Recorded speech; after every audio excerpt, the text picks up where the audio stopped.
Do you not edit bits off the beginning of it then? Okay, so here we are, back blowing glass again. The old team is back. Bolder, fatter. That's true, isn't it, Johnny? Yeah. Fitter, that's not true. So quite glad to be back. So we're very busy, we're blowing orders, and we need to replenish our factory shop of seconds because people have been buying lots of seconds, so we're doing that quite happily by making seconds, sadly. Anyway, so I'm going to make you a crunch vase. So you all know by now, start off with a hot blowing iron. This is our new furnace. We're very pleased with it so far. We put the pot a bit lower and made the door angle a bit different. So it's a bit easier to get to the bottom of the pot when you're gathering. So we're quite pleased with that. Johnny over here is wiring up a new glory hole train for us with lots of pretty lights to show us what we're doing. So this is our carnival mix. So I'm going to roll the piece in this to get the K3 chips on it and then roll that through the powder. This is the reduced piece, so we're using a lot of iris colours. So we're making crunch for quite a few years now,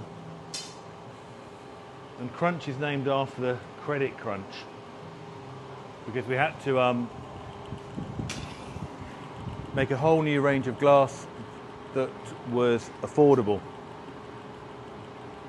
And I can remember when we were first trying to come up with this range, at the time, because glass you make tends to be quite expensive, and it's nice to make the more expensive pieces which take longer to make. But if they don't sell and you want to stay in business, then you have to try and make something that's quicker, that's good value for money. And I can remember when we were trying to make these pieces, it was the first time I'd ever thrown a blowing iron across the workshop.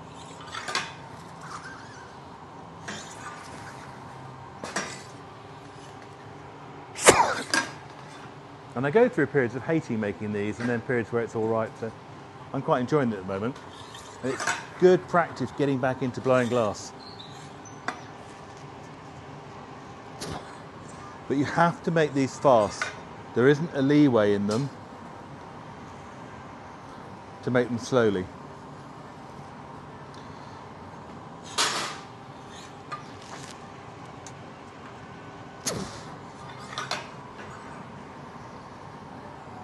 There's quite a lot of tolerance in them. So here's our former, so you can see I'm on size.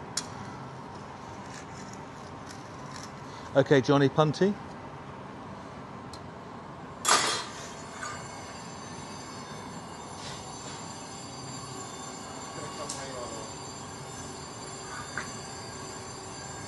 So obviously we turned our last furnace off at the end of the last heat wave.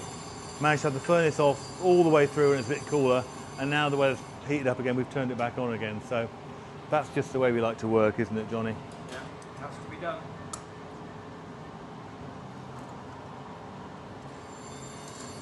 So here's our punty, that goes in the middle of the base of the piece. Just adjust it so it's in the middle.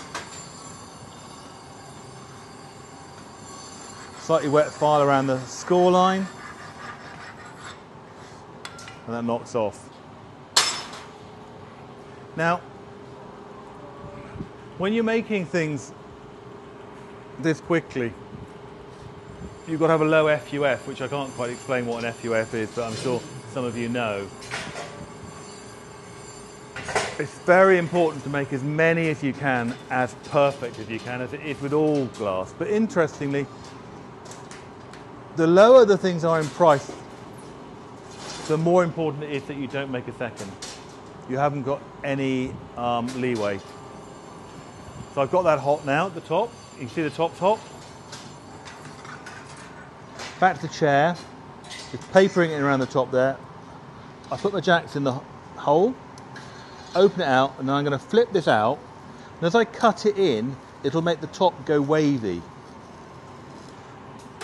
And there's your posy bars. Now, this is a Christmas mix, so all these colours are iris colours. So if I now make the flame very gassy, you can see the flames coming out the front.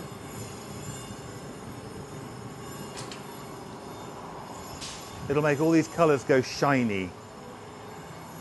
So if you look at that piece now, you can see that all the colours have gone shiny. What you can't see is there's some reds in there as well, which will come out when it's cold.